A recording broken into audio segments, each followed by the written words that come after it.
안녕하세요. 오늘 소개할 책은 홍성광 저자의 머지않아 우리는 먼지가 되리니입니다. 이 책은 우리의 삶과 죽음 그리고 인간 존재의 의미를 탐구하는 철학적 에세이입니다. 저자는 삶의 무상함을 짚으며 현대인들이 간과하기 쉬운 본질적인 질문들에 대해 이야기합니다. 우리가 언젠가 먼지가 될 존재라는 사실을 상기시키며 현재의 삶을 어떻게 더 가치 있게 살 수 있을지를 고민하게 합니다. 죽음이라는 피할 수 없는 현실 앞에서 우리는 무엇을 남길 수 있을지, 그리고 무엇이 진정 중요한지에 대해 깊이 있는 성찰을 이끌어냅니다. 헤르만 헤세는 독일 문학의 거장으로 인생에서 맞닥뜨린 삶, 죽음, 자연 그리고 그 사이의 순환에 대해 깊이 성찰한 책으로 독자들에게 삶의 의미와 방향을 고민하게 만듭니다. 헤세는 그의 글에서 단순히 철학적 명상에 그치지 않고 자연의 순환 속에서 개인의 존재와 죽음에 대한 성찰을 나눕니다. 특히 그는 봄, 여름, 가을, 겨울이라는 자연의 변화를 인생의 4가지 단계로 비유하여 자연의 순환과 생명의 연속성을 강조하며 이러한 맥락에서 독자들에게 삶의 참된 의미를 묻고 있습니다. 홍성광은 한국에서 활동하는 작가로 독일 문학의 거장, 헤르만 헤세에 대한 연구와 작품 해설로 잘 알려져 있습니다. 특히 그는 헤세의 작품을 현대 독자들이 쉽게 이해할 수 있도록 풀어내며 헤세가 전하는 인생 철학과 죽음에 대한 통찰을 전달합니다.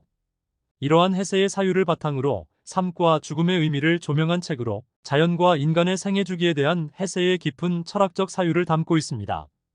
책을 이해하기 위해서는 헤르만 헤세가 주로 활동했던 20세기 초반 유럽의 문화적, 사회적 배경을 이해할 필요가 있습니다. 헤세는 1차 세계대전과 2차 세계대전을 목격한 세대였으며 그의 작품들은 개인주의적 성찰과 전쟁, 죽음에 대한 심오한 고찰을 담고 있습니다.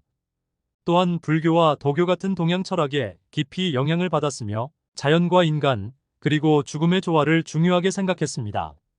이러한 맥락에서 헤세의 작품은 동서양의 사유가 결합된 철학적 깊이를 지니고 있습니다.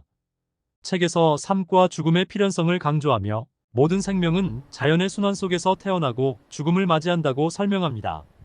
그의 의도는 죽음을 두려워하거나 피하려 하지 말고 그것을 자연의 일부로 받아들이라는 것입니다. 이는 죽음에 대한 부정적 인식을 극복하고 오히려 죽음을 통해 삶의 아름다움을 깨닫고 감사하는 마음을 가지게 하려는 것입니다. 또한 그는 인간이 자연 속에서 살아가면서 느끼는 불안과 두려움이 궁극적으로는 삶을 더 깊이 이해하게 만드는 과정임을 전달하고자 했습니다. 노년에도 좋은 점, 기쁨, 위안이 있다. 헤세의 사유를 추나 추동의 4계절로 나누어 청춘에서 죽음에 이르는 인간의 여정을 묘사합니다. 특히 봄과 여름은 청춘과 중년의 시기, 그리고 가을과 겨울은 노년과 죽음을 상징합니다. 헤세는 자연의 변화와 인간의 삶을 연결지으며 인간의 삶도 자연처럼 순환하고 있음을 말합니다. 그의 철학에서 청춘의 아름다움은 인생의 거친 여정을 시작하는 힘찬 출발점이며 노화와 죽음은 그 끝이 아니라 또 다른 시작을 의미한다. 이를 통해 우리는 죽음조차 삶의 일부로 받아들일 수 있는 마음가짐을 배우게 된다. 가장 인상 깊은 부분은 헤세가 죽음을 두려워하지 말고 받아들이라고 권하는 대목입니다. 헤세는 삶의 마지막 단계를 부정적이고 슬프게만 보지 않는다. 오히려 죽음은 새로운 시작의 단계로 바라보며 자연의 섭리처럼 우리에게 주어진 순환의 한 부분이라고 말합니다. 이를 통해 독자는 죽음에 대한 두려움을 줄이고 현재의 삶을 더 깊이 받아들이는 법을 배우게 됩니다. 이러한 관점은 현대 사회에서 죽음을 금기시하고 멀리하려는 태도와 대조된다. 책 속에서 헤세가 말하듯 죽음은 먼 미래의 일이 아니라 삶의 매 순간에 이미 존재하는 것입니다. 헤세는 고독은 운명이 인간을 자기 자신에게로 이끌기 위해 거치게 하는 길이라고 표현하며 삶을 살아가는 데 있어 고독을 필연적인 과정으로 봅니다. 그는 고독이 인간을 자기 자신에게로 이끄는 길이며 이를 통해 진정한 자기 실현에 이른다고 주장합니다. 헤세는 자기 실현의 길을 찾는 과정이 쉽지 않음을 이야기하며 인생의 많은 부분에서 고독과 마주해야 한다고 강조합니다. 그러나 그 고독은 결코 부정적인 상태가 아니다. 오히려 그것은 자아를 탐구하고 내면의 풍요로움을 키우는 중요한 시간이라고 말합니다. 현대 사회는 끊임없는 관계와 소통을 강요하지만 고독은 진정한 자아를 발견하고 성장시키는 중요한 조건임을 일깨웁니다. 헤세가 말하는 자기 실현은 타인과의 경쟁이나 사회적 성공이 아닌 자신의 길을 찾고 스스로를 완성시키는 과정입니다. 이는 현대인들이 외부의 기준이 아닌 자신의 내면을 돌아보고 자신만의 삶의 의미를 찾는 데 큰 영감을 줍니다. 특히 헤세가 고독을 나무에 비유한 부분은 강렬하게 다가옵니다.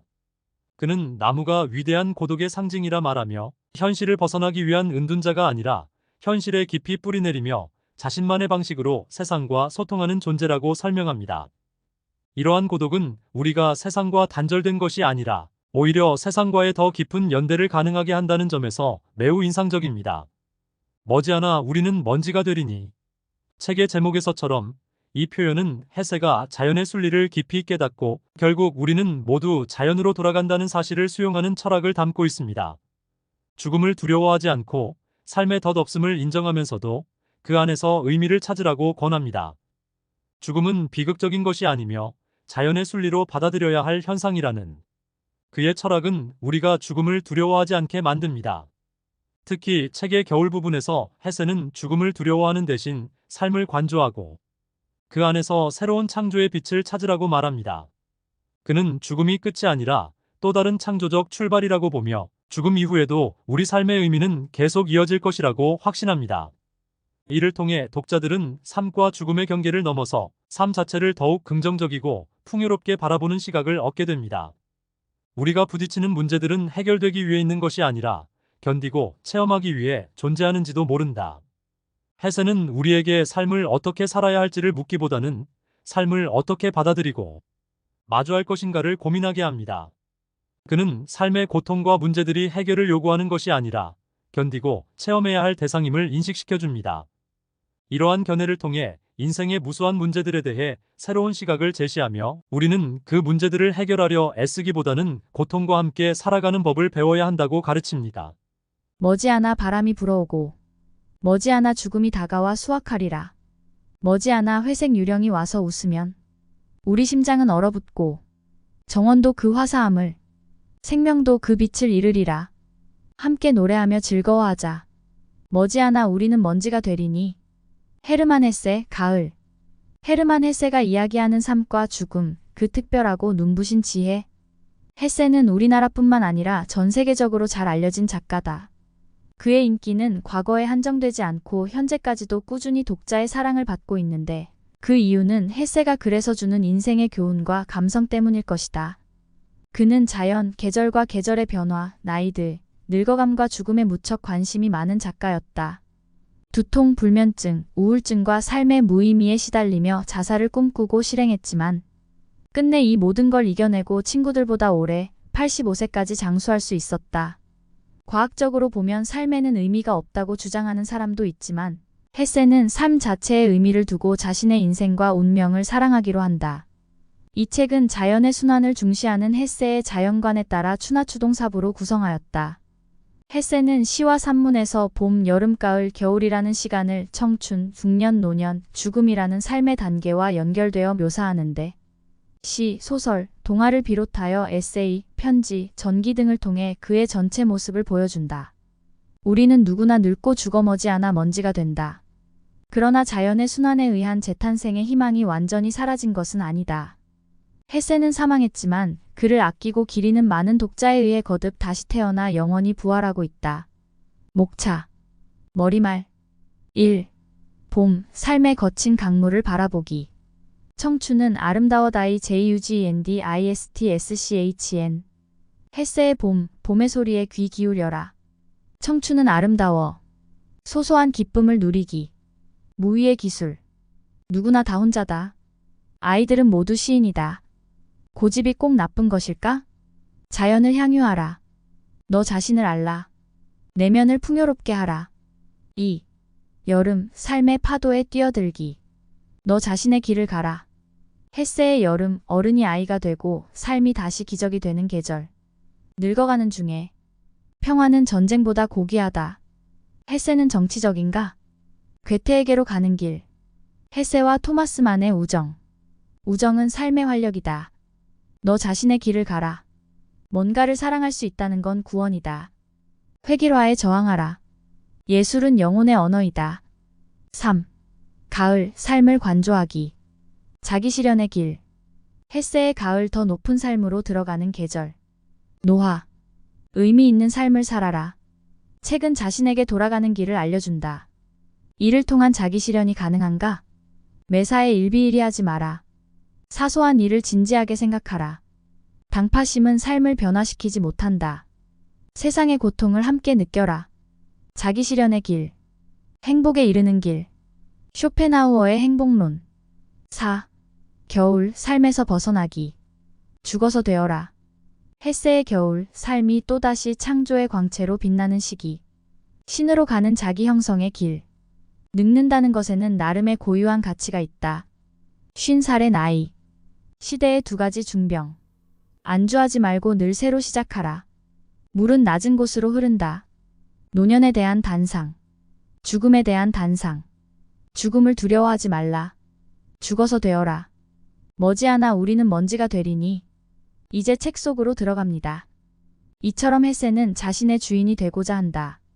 주인 도덕의 소유자는 고통에 과감히 맞서고 스스로 가치 창조하는 인간이다. 니체가 말하는 주인은 스스로 가치를 부여할 줄 아는 자이고, 노예나 천민은 타인이 평가하는 대로 존재하는 인간 유형이다. 따라서 강자와 약자 또는 귀족과 노예는 양적인 구분이 아니라 질적인 구분이다. 사람들은 위대한 가치 창조 행위에 대해서는 이해하지 못하고 여전히 기존의 가치 기준에 대한 복종만을 훈련받는다. 자라투스트라가 신의 죽음을 전하러 왔을 때 사람들은 목자의 꿰매 빠져 한 무리의 양떼가 되어 있었고 이미 무언가를 판단하는 일에 무척 피로감을 느끼고 있었다. 그러나 노년에도 좋은 점, 기쁨, 위안이 있다. 이를 알지 못하고 쓰러져가는 과정에 자신을 내맡긴다면 애처롭고 슬픈 일일 것이다.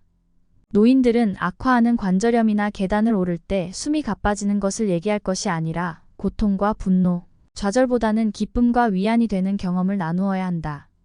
노년기 삶의 긍정적이고 아름다운 면을 생각하고 젊은 시절에는 의미가 없었던 인내와 기쁨을 아는 것이 필요하다. 노인에게 주어지는 힘의 원천은 그러한 것에 있다. 사람들 대부분은 평생 성취감에 들떠 흥분하거나 실망감으로 긴장하며 초조하게 살아간다. 노인이 되어 지난 날을 되돌아보면서 그 가쁜 경주에서 벗어나 관조하며 살 수 있다면 무척 다행스럽고 아름다운 일이다. 그는 삶이 아무리 고통스러워도 자신은 미친 세상과 사랑에 빠져 있다고 심경을 밝힌다. 우리가 부딪히는 문제들은 해결되기 위해 있는 것이 아니라 견디고 체험하기 위해 존재하는지도 모른다. 문제들을 무턱대고 해결하는 것이 중요한 게 아니다. 그보다는 고통과 권태라는 양극단 사이의 긴장을 응시하고 견디는 것이 더 중요하다. 헤세는 세상의 모든 고통을 함께 느끼고 단단해지라고 호소한다. 그러나 힘을 발휘할 수 없는 곳에 힘을 쏟지 말고 도울 수 있고, 사랑할 수 있고, 기쁘게 할 수 있는 가까운 이들에게 쏟아야 한다. 우리는 활동적 삶에서 관조적 삶으로 도망쳐서는 안 되며, 그 반대도 안 된다. 그보다 두 가지 삶 사이에서 계속 오가며 두 삶에서 모두 편안히 느끼고 둘 다에 참여해야 한다. 인간도 생태계의 일원으로 그 죽음은 생태계의 당연한 법칙이자 은총일 수 있다. 그러나 실상은 그렇지 못하다. 인간은 죽음을 당연한 것으로, 은혜로운 것으로 받아들이지 않고 그것을 부정하고 저항한다. 삶과 죽음을 서로 모순적인 것으로 인식하기 때문이다. 어차피 삶과 죽음은 모두 자연의 한 조각일진데, 인간은 삶에서 죽음을 되도록 멀리 떼어놓고 나아가 삶으로부터 아예 밀어내려고 안간힘을 쓴다. 삶이 그토록 당연한 본능적 저항으로 인하여 밀어내어진 것처럼 보이는 죽음은 여전히 언제나 삶 안에 깊숙이 들어와 있다. 다만 우리는 죽음에 대한 본능적 저항으로 인해 그러한 죽음의 가능성을 잊어버리고 살아갈 뿐이다. 출판사 서평입니다. 봄 앤드 여름, 청춘의 황금기. 헤세는 어린 시절 봄의 소리에 귀 기울이면서 미래의 꿈을 꿨다. 젊은 날의 헤세는 소소한 기쁨, 자연의 향유, 내면의 풍요 등을 중요시했는데 이것은 도시와 성공을 꿈꾸는 사람들에게 진정한 삶의 행복이 무엇인지 알려준다. 여름은 헤세가 가장 좋아하는 계절인데 그 이유는 따뜻한 날씨 탓도 있지만 자연의 순환상 어른이 다시 아이가 되고 삶이 다시 기적이 되는 계절이라고 보았기 때문이다. 그는 이때부터 끊임없이 늙어가는 것에 대해 성찰하고 사랑과 우정, 운명애와 같은 인간의 본능적인 관계에 대해 고민했다. 이 계절에서 단연 돋보이는 것은 청춘에 대해 이야기하는 헤세다. 헤세는 자신이 겪었던 청춘에 대한 고민을 깊게 통찰하며 사람은 누구나 다 고독한 존재임을 그리고 흙에서 태어나 흙으로 돌아갈 존재임을 깨닫는다. 그래서 우리에게 자연을 향유하라 말하고 무의하라 조언한다. 전쟁보다 평화를 사랑하고 자기만의 길을 가라 응원해준다. 이런 해세의 뜻깊은 조언은 삶을 방황하는 20, 30대들에게도 오래 살았음에도 여전히 인생의 답을 모르는 40, 50대에게도 유익한 내용이 될 것이다. 또한 매일 사유하고 상념에 잠기는데 시간을 쓴 해세의 조언은 각박한 이 사회에 꼭 맞는 위로와 지침이 될 것이다. 가을 앤드 겨울 노년의 지혜로운 준비. 해세는 가을을 더 높은 삶으로 들어가는 계절, 죽음을 예비하는 계절로 보았다. 그곳에서 해세는 노와 의미 있는 삶, 책의 의미, 행복, 당파심, 삶의 고통, 고통의 의미 그리고 자기 실현의 길을 깨닫기에 힘썼다. 겨울은 삶을 또다시 창조의 광채로 빛나는 시기로 인식하며 죽어도 끝이 아니며 새로운 시작을 하는 것이라고 주장했는데 이때 해세는 늙음의 가치, 노년과 죽음에 대한 단상에 대해 고민했던 것으로 보인다. 해세에게 봄과 여름도 특별하지만 가을과 겨울은 특히 더 특별하다. 이미 청춘과 중년의 삶을 넘긴 그가 천천히 나이 들며 죽음에 대해 생각하기 때문이다. 그는 이때 삶을 관조하라 말하며 세상의 고통을 함께 느끼고 행복에 이르는 자기 실현을 강조한다. 또한 죽음을 두려워하지 말고 삶에서 벗어나 죽어서 무언가 되라고 한다. 한 줌의 먼지가 되더라도 의미가 있고 자연의 섭리처럼 재탄생한다는 희망이 있기에 그는 죽음을 두려워하지 않는다. 이 책은 삶의 순리에 대해 그리고 남을 위한 인생이 아닌 자신의 인생을 사는 방법에 대해 친절한 길잡이가 될 것이다. 감사합니다.